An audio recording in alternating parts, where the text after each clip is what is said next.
For that time. This morning, officials from the Ministry of Finance, Planning and Economic Development and Ministry of ICT and National Guidance, led by Minister Chris Baryomusi, appeared before the Parliamentary Committee on National Economy, which is chaired by Bukedia MP John Bosco Ikojo, to justify government's need to borrow over $200 million from the International Development Association of the World Bank.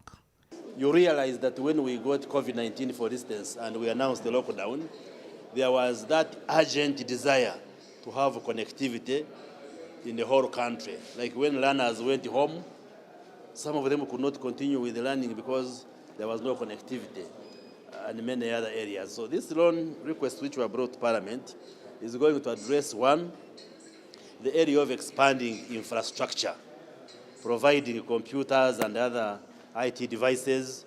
According to government, the $200 million has a 38-year maturity period and that it will contribute to the achievement of National Development Plan 3 of increasing the national ICT infrastructure coverage. So we shall be building masts also.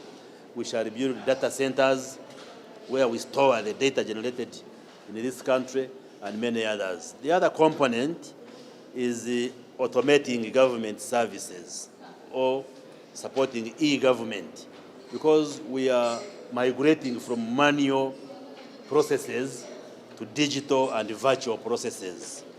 Members of the committee today expressed their doubts over the capacity of the National Information Technology Authority of Uganda, NITAU, to handle a multi-million-dollar project after failed projects. As a committee, we need to advise Parliament that the economy is doing very badly, debt sustainability is a very big issue, and such loans like this one, project loans, we can dwell with them. But when you go to the districts, you find most of these computers redundant because we don't have the ICT specialists in the districts, in the sub-counties. Most of the areas which are connected are really lacking the technical staff to handle this machinery. Committee members have also gone ahead to warn government against its excessive borrowing. My concern is that technology changes. We're now having 5G, which is going to be competitive in time to come. And we've put in this superhighway at a high cost, but we're not utilizing it. Bank of Uganda is saying the reserve has been reduced from about 4.5 to $3.6 billion. And getting more loans would threaten the ability to inject the reserve in stabilizing shillings, and yet currently the inflation is going to double digit. Members of the committee also raised concerns over the issue of manpower by NITAU to distribute interconnection services to up-country local council units. What's the status of NITAU in as far as the rationalization of government services is concerned? It's ongoing.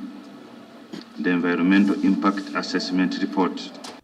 The new Uganda Digital Acceleration Project will support the extension of 1,000 kilometers of the national backbone fiber infrastructure and an additional 500 kilometers of fiber optic network links between towns, mobile broadband connections for 900 government administrative units and service centers in undeserved areas. Story by Mark Chigundu, CTV PM Edition.